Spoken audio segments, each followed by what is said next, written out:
Episch war gestern. Heute geht es scheiße krass weiter. Hier bei The Witcher 3 Blood and Wine mit der Schlacht von Beauclair. Tja, es ist eine Woche vergangen. Detlef hat seine Drohung wahrgemacht. Zwar gesagt nach 3 Tagen, aber okay, bereits eine Woche vergangen. Und er hat mit einer Armee von Vampiren Beauclair angegriffen.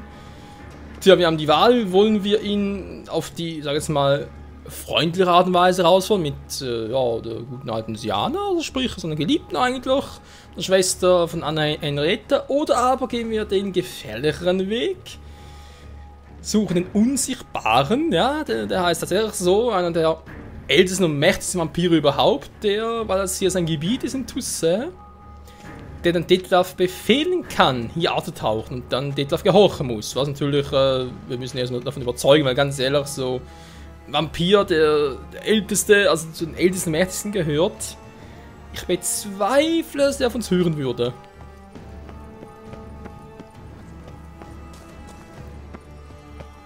Freundlich von dir, mich zu rufen. Meinen aufrichtigen Dank. Hinter der Tür liegt das Spielzimmer.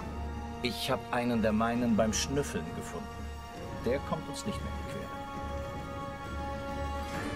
Er hat gerade gesagt, einen der meinen, ob das wirklich, also, ich meine, sauber zerlegt ist keine Frage, aber ist das nicht irgendwie so, als würde ein Hexer andere Menschen killen? Aha, ja gut. Ich schlage vor, dass wir weitere Diskussionen verschieben. Ja, gute Idee. Klopf, klopf. Verschlossen. Natürlich. Regis, ich will diese Tür lieber nicht einschlagen. Würdest du...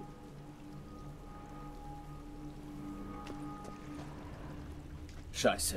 Der sollte wohl Wache stehen. Auf Anna Henriettas persönliche Anordnung. Danke. Zu Diensten.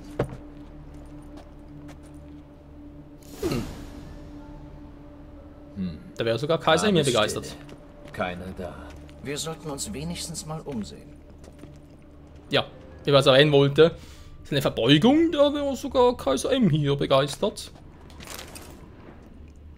So war es sicher nicht mehr wie so ein Spielzimmer.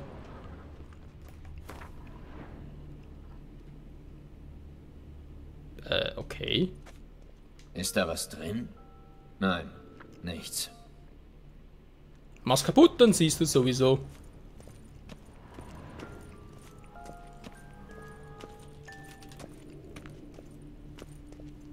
Ich frage mich immer noch, sind wir mit der Hauptstory natürlich weiter, keine Frage, aber wer zum Henker soll die optionale Liebe für Geralt hier sein? Ein Schaukelpferd.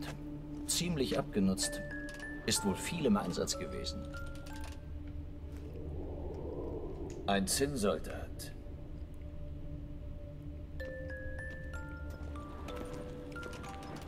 Interessante Musik. Ja, eben soll ihm noch eine optionale Liebe. Spieglein an der Wand. Ich kann die Dinger nicht ausstehen. Weil es auch selber nicht drin sieht, wa? Klappt da überhaupt der Spiegel? Also würden wir uns selber sehen? Nö, ist kaputt. Regis, wieso hast du ihn kaputt gemacht? Nichts unterm Teppich. Was hast du erwartet? Abgesehen vom Staub, den faule Zimmermädchen runtergeschoben haben. Du kennst ja wohl aus, wa? Spielzeuggeschirr und Stofftiere. Niedlich. Ja, niedlich ist vielleicht der falsche Thema dafür. Zeitpunkt. Holzente. Jemand hat ihr die Flügel abgebrochen. Und die Spieluhr. Schöne Melodie. Ja, wirklich. Schade, dass der Mechanismus kaputt ist.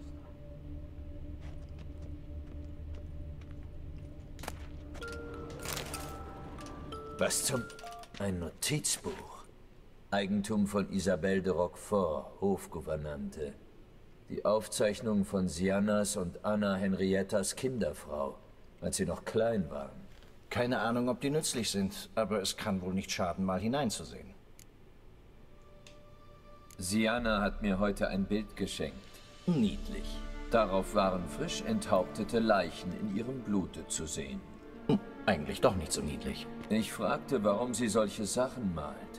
Das Edelfräulein gab zurück, solche Albträume habe es, seit es denken könne. Es stimmt, dass Siana jede Nacht schreiend erwacht, es sei denn, sie schläft bei Anarietta. Der Fluch der schwarzen Sonne. Angeblich haben betroffene Mädchen schreckliche Träume. Einige verlieren den Verstand.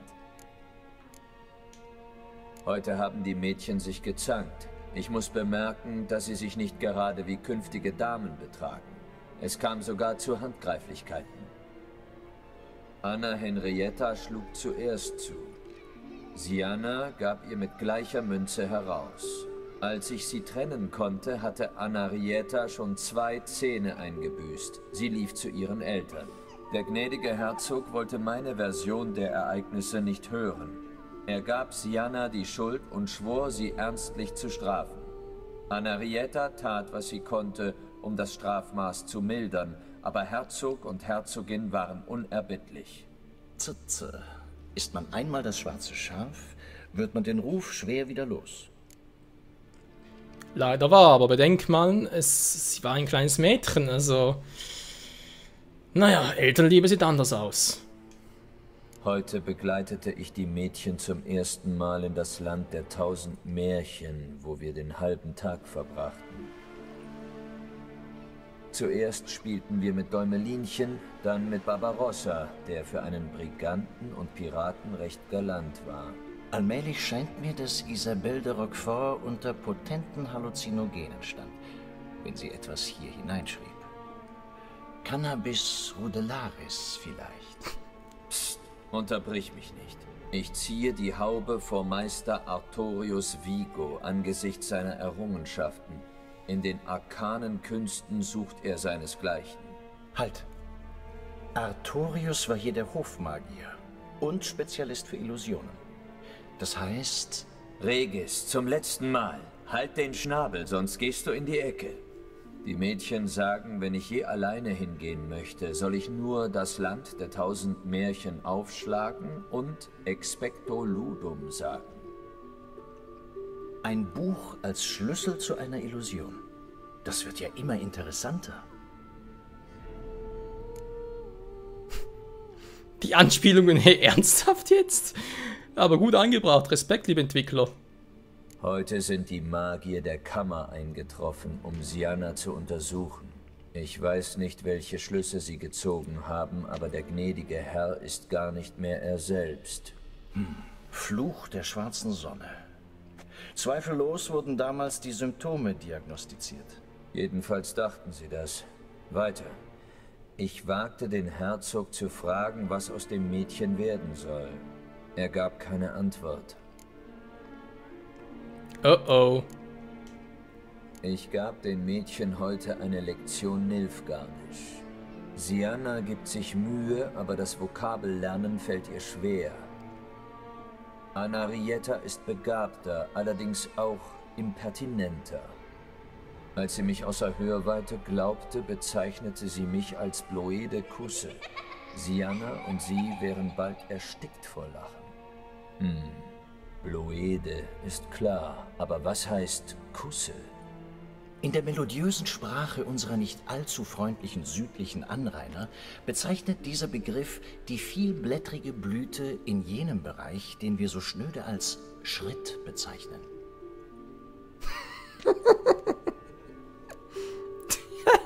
Das ist die geilste Erklärung ever, Regis. Respekte an den Satz. Den muss man aufschreiben. Der ist so genial gesagt.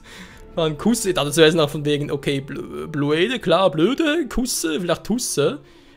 Okay, das doch, also, ja, gut, warum nicht? Dann eine melodiösen Sprache unserer nicht allzu freundlichen südlichen Anrainer bezeichnet dieser Begriff die vielblättrige Blüte. Und dann nachher geht als Blick so, was zum Henker?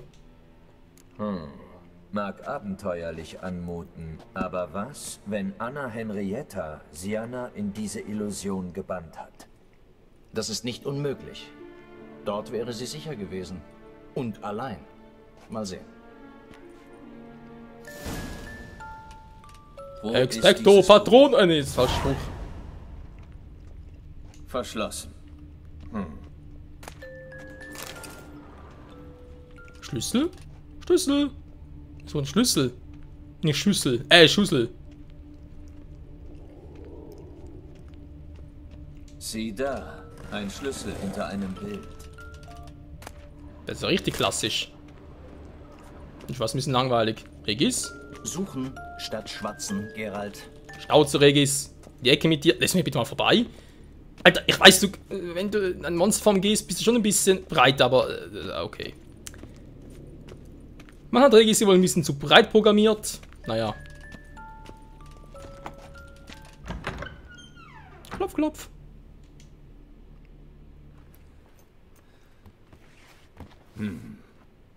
Ist es das? Mal sehen.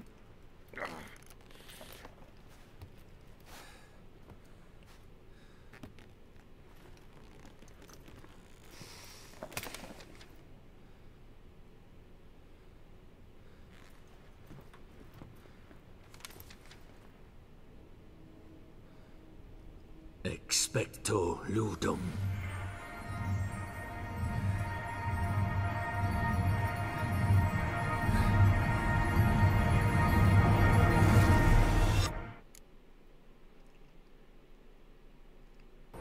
Das sind doch Grenzer Zauber!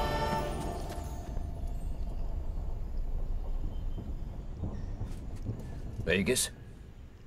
Regis!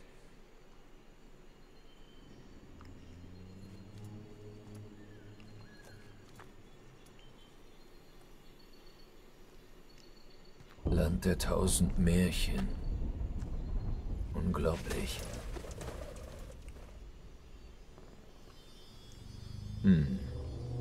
Mal sehen, wo der Weg hinführt. Respekt, ey. An den Zauber, sag mal. Ah, jetzt geht es Das Auge doch. von Nehaleni dreht durch. Das ganze Land ist eine Illusion, aber so mächtig, dass sie nicht aufgelöst werden kann. Okay, wer jetzt merkt, war der Magier hier. Übrigens, noch kennen wir aus den Trailern. Interessant. Also fast schon vergessen. Ulpertinger. Alice lässt grüßen? Ist hier irgendwo noch ein großer weißer Hase oder was? Hä? Wo ist denn der Weg hier hin? Pff, der Weg ist scheiße hier oben. So, gehen wir hier entlang.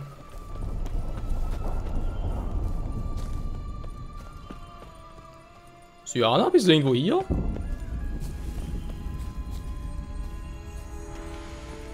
Ja. Autsch. Alpha-Band!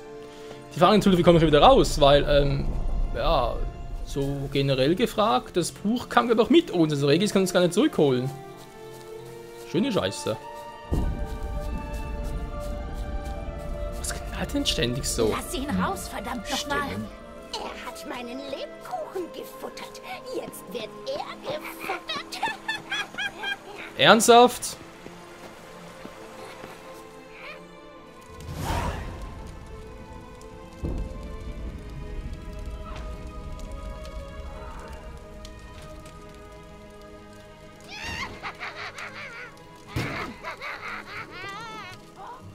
Hände weg vom Herd, Liebchen. Sonst werde ich sauer.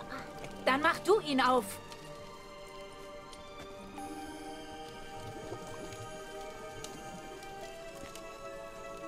Und wer ist das? Ein verirrter Reisender?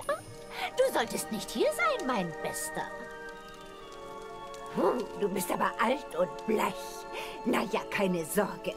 Ein bisschen Butter, ein paar Gewürze und aus dir wird eine mürbe Köstlichkeit.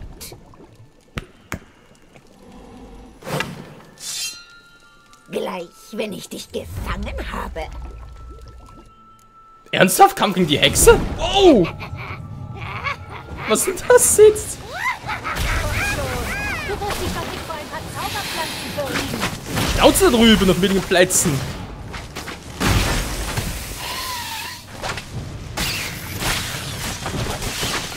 Die Hexe nicht mal runterkommen? Und runter mit einem hohen... Was sagen wir jetzt runter? Diese Suppe stinkt ja schlimmer als ein verrottender Kadaver. Sieh zu, dass du nichts davon abkriegst. Ja schön, hol dich halt so runter. Verlieren wir die Nerven.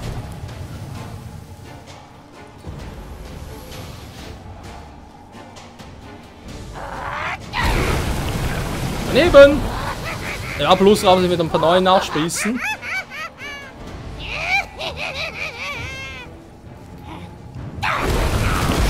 Das ist die alte schnell.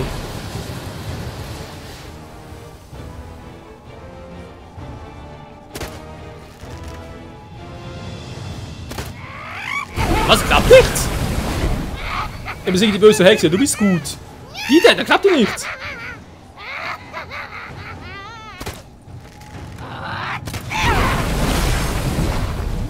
Gut, anderer Plan. Triffst in dem Moment, wo sie runterkommt.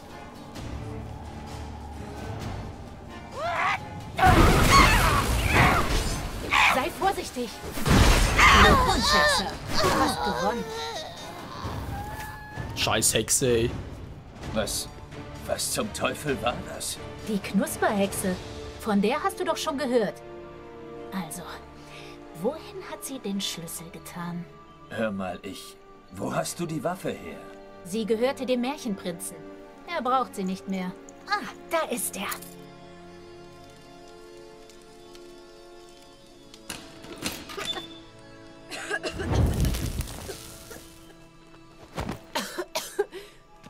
Danke. Sie hätte mich gebacken, wenn du mich nicht... Sienna? Bist du das? Ist eine Weile her, Hans. Bist du zum Spielen hier? Nein, ich will nur deine Bohnen. Entspann dich. Schön, wo ist Gretel? Bohnen? Was für Bohnen? Jetzt stör mal nicht. Also, Hans, wo sind sie? Sienna, Es tut mir leid. Ich hab sie nicht. Oh, mir ist, als würdest du lügen. Möchtest du doch die alten Spiele spielen? Das ist der Daumen, der schüttelt die Pflaumen. Ich sage die Wahrheit. Ich schwöre. Anarietta hat befohlen, sie alle zu vergraben, damit du nicht wegkommst. Und wo? Weiß ich nicht. Aber Jost, der Wolfsjunge, der müsste es wissen. Der steckt die Nase doch in alles. Ich hoffe, er weiß es. Wenn nicht, dann finde ich dich und rede ein ernstes Wort mit dir. Verstanden? Jetzt. Ksch, ksch.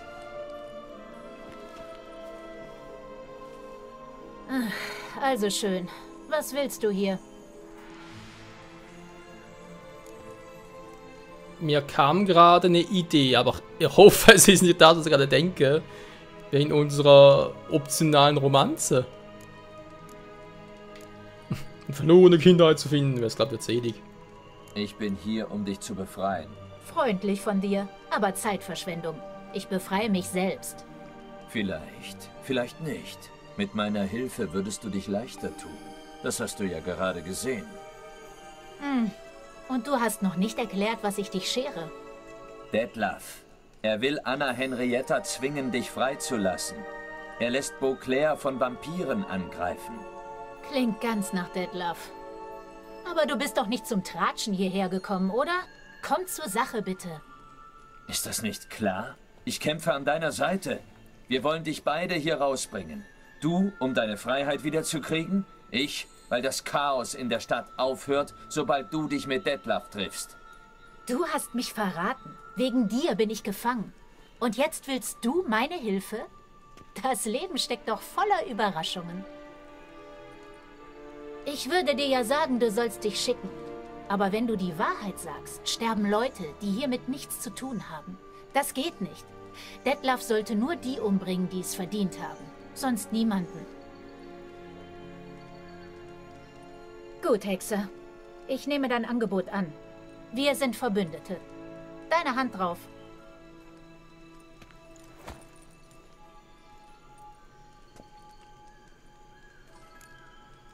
Das kann ja was werden. Erzähl mir mehr über diesen Ort. Er ist eine Illusion, nicht wahr? Ja, von Artorius Vigo. Anna Henrietta und ich kamen immer her und spielten unsere Lieblingsmärchen. Die Hexe wirkte aber nicht, als hätte sie gespielt. Magische Entropie. Ohne Pflege verwildert der Zauber mit der Zeit. Deine Schwester hat dir aber ein gefährliches Gefängnis ausgesucht. Das täuscht. Wenn ich die Märchenfiguren nicht provoziere, tun sie mir nichts. Aber du gehörst nicht hierher. Sei lieber auf der Hut. Okay, nächster Punkt. Da du davon sprichst, die Ritter, die Detlef getötet hat, was haben sie dir angetan? Crespi, Dulac, Lacroix, Peyrac-Peyran. Daran werde ich nicht gerne erinnert. Aber du solltest es wohl erfahren. Als meine Eltern mich verstießen, befahlen sie diesen Rittern, mich aus dem Herzogtum zu eskortieren. Sie alle taten es, ohne ein einziges Wort zu meiner Verteidigung. Es war doch ein Befehl, wie du sagst. Aber Crespi hatte keinen Befehl, mich beim ersten Fluchtversuch mit einer Pferdepeitsche zu traktieren, bis ich das Bewusstsein verliere. Und Dulac hatte keinen Befehl, mich hungern zu lassen und zu misshandeln. Damals habe ich gelernt, dass Ritter gar nicht so ritterlich sind, wenn keiner zusieht. Autsch. Das erklärt einiges. Schockierend, nicht wahr? Dein Urteil stand sicher schon fest, ohne mich anzuhören. Das ist immer so. Wenn dem so wäre, wäre er wohl kaum hier. Und vor allem wird er gar nicht fragen. Der Fluch der schwarzen Sonne. Wegen dem wurdest du verbannt, stimmt's? Böse Prinzessinnen, Mutantinnen. Gewiss hast du von uns gehört. Eine habe ich schon getroffen. Renfri von Kreten. Und? War sie wirklich ein Monster? Grausam war sie jedenfalls. Weswegen? Ob es der Fluch war oder ihr Schicksal, das frage ich mich bis heute. Du hast sie getötet, nicht wahr? Ich hatte keine Wahl. Amüsant. Das hat meine Mutter auch gesagt, als sie mich rausgeworfen hat. Moment mal, bei Renfri war das ein bisschen anders. Sind sie herausgefordert. Hallo, das kann sie nicht vergleichen. Das ist wie Äpfel und Birnen. Renfri, stimmt, ich erinnere mich. Das war, glaube ich, aus dem ersten Witcher-Roman. Alter, war die alte drauf. Sie hatte zwar irgendwie schon etwas an sich, wo man sich gefragt hat, muss das wirklich so sein? Gab es keine andere Wahl? Andererseits, die war so... Ja, es schien wieder so fast schon zwanghaft bösartig. Das ist jetzt echt darauf angelegt. Und was sind das für Bohnen? Erklärst du es mir? Sicher. Aber du musst dich noch gedulden. Es führen 2 Wege aus diesem Land. Einen davon hat meine reizende Schwester blockiert. Der andere ist da oben, in den Wolken. Er ist schwer zu erreichen, weil sie die Bohnen hat verschwinden lassen. Aber unmöglich ist es nicht. Ich verstehe immer noch nicht. Schon gut, hör einfach zu. Der Junge, das war Hans, der mit der Bohnenranke. Kennst du das Märchen? Hans klettert an einer Riesenbohnenranke bis in ein Wolkenschloss, das einem Riesen gehört. Das können wir auch, sobald wir wissen, wo Anarietta diese verfluchten Bohnen versteckt hat. Es gibt 3. Eine rote, eine blaue, eine gelbe. Was denn? Warum reicht nicht eine Bohne? Es muss ganz genau wie im Märchen passieren. Alles klar? Suchen wir Jos. Vielleicht kann er uns helfen. Du gehst voran.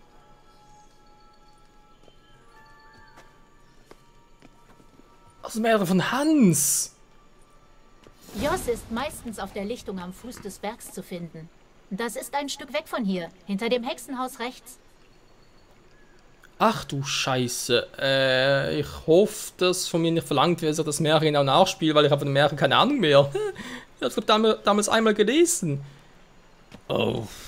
Ich hatte Hänsel und Gretel, aber okay, nee, Hans. Also, Scheiße. Was genau geht eigentlich in der Stadt vor? Blutvergießen, Gemetzel. Darum sind wir in Eile. Keine Sorge, die Zeit läuft in der Märchenwelt anders. Wir können hier eine Woche bleiben und draußen sind nur ein paar Minuten vergangen. Beruhigend zu wissen. Sprich, ich kann viele Fehler machen. Was? Ernsthaft? Was macht Plötze hier? Willst du verarschen? Vorsicht, Kobolde! Du Sauhund! Sauhund! Macht er gar nichts. So, es scheint, kann Siana auf sich selbst aufpassen.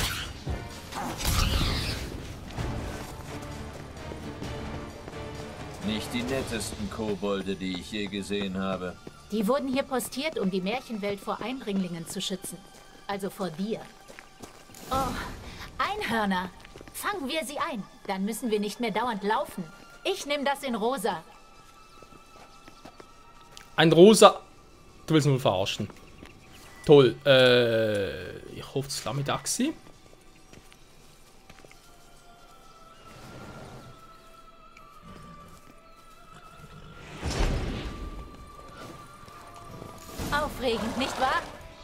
erinnert mich an meine Kindheit. Mich erinnert es an was ganz anderes. Ja, mich auch. Erzählst du es mir? Lieber nicht. Nö, besser nicht. Das, ich glaube, jedenfalls wäre nichts begeistert davon. Geh gerade auf dem Einhorn, wenn Jennifer das sehen würde. Komm schon. Keine Wölfe hier! Kein einziger! Einfach toll! Ich bin in Sicherheit! Überhaupt nicht in Gefahr! Das ist er. Jos! Verdammt, wir reißen ihn in Stücke. Schon gut, bin ja da, bin ja da. Aua. Sag mal. Böser Wolf. Böser Wolf.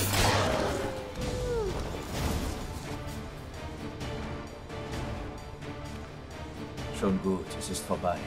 Nein, ist es nicht! Da kommen mehr! Noch ein Wolf! Hinter dir! Hör gar nicht hin. Er lügt immer. Ach so, der Junge, der immer Wölfe ruft. Wie auch jetzt. Nur dann nicht, wenn wirklich welche da sind. So ist es.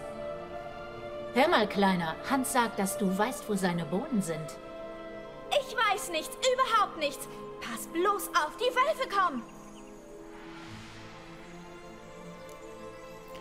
Ja, das wird ja interessant. Das wird interessant. Also, fangen wir an. Nehmen wir ganz kurz an, du wüsstest, was aus der roten Bohne geworden ist. Wo wäre sie nie und nimmer? Auf keinen Fall hat sie jemand verschluckt. Oh nein, bestimmt nicht. Natürlich nicht. Und wer hätte sie auf gar keinen Fall verschluckt? Ein Mensch. Der menschlichste Mensch im Land der 1000 Märchen. Wölfe! Rette sich, wer kann! Okay, der menschlichste Mensch. Hä? Egal, nächste Frage. Bestimmt weißt du nicht, was aus der blauen Bohne geworden ist, oder? Keine Ahnung hast du. Was? Ich hab gehört, die liegt irgendwo im Freien rum. Einfach so? Und niemand bewacht sie? Genau, 3-mal niemand. Hilfe! Wölfe! Naja, Schnauze. Also 3 Stück bewachen sie, okay. Die gelbe Bohne. Du hast keine Ahnung, wo die ist, richtig? Die ist irgendwo ganz tief unten. Sehr, sehr tief. So tief, dass sie mitten in der Erde ist. Und wer hat sie? Ein glatzköpfiger Bauersknecht, der überhaupt nicht auf jemanden wartet. Nicht im geringsten. Ihr Leute! Sag das noch einmal und ich hau dich in Stücke und füttere die Fische mit dir. Kapiert?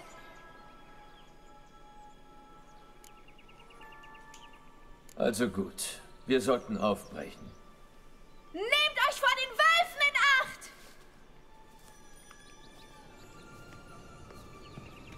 Die bösen, bösen Wölfe. Mit dem zu reden ist gar nicht so leicht. Wirklich? Man muss doch nur daran denken, dass er immer lügt. Oder die Wahrheit umdreht, um genau zu sein. Und wohin jetzt? Weiß nicht. Wir sollten wohl noch ein paar Märchen besuchen. Die wichtigen jedenfalls. Vielleicht verstehen wir Jos dann besser. Es sind nicht viele. Rotkäppchen, je 3 Schweinchen und Bären und natürlich Goldlöckchen. Dann Rapunzel und dieses Mädchen, das Zündsteine verkauft. Ah, gut. An die Arbeit. Hä? Teil davon sagen wir gar nichts. Jo, ich glaube, in den ersten 20 Parts hier Du musst verbleiben. diesen Ort geliebt haben. Zuerst schon. Aber Kinder langweilen sich schnell. Sogar Teegesellschaften mit lauter kichernden Prinzessinnen werden irgendwann fade. Was hast du dann getan? Enteneier in Schwanennester gelegt. Sowas in der Art. Oder der Prinzessin die Erbse geklaut. Ich glaube, die schläft heute noch. Sie noch gemein für ein kleines Kind, Oh, war? schau. Der Kaiser von Nilfgaard. Er ist gekommen, um mit seinen neuen Kleidern anzugeben. Was? Solch exquisite Roben hat die Welt noch nicht gesehen. Hallo? Nur die Weisen, Kultivierten sehen meine neuen Kleider. Ja, die transparenten Kleider wohlgemerkt. Okay, Freunde, wie es weitergeht hier im Märchenland. Hoffentlich ohne böse Hexe, aber sich dann mit einem Riesen gerade, also ich weiß gerade, es sind ja 3 Bohnen und ein Tapfert vor. Oh nee, Rapunzel war. Okay, Rapunzel, wo ist Rohkäppchen? Von noch irgendwo. Oh, das wird noch lustig, Freunde. Also das muss zugeben, so was Neues. Regenbogen, pinke Wolken, alles klar, ich bin total crazy drauf. Jo, wie es weitergeht hier bei The Witcher 3, Blut und Wein im Märchenland. Diesen will es mehr in der nächsten Episode. Bis dahin, ciao zusammen. Nasiana? Schubs mich nicht, such lieber die Bohnen. Ich schub's doch gar niemanden. Menno.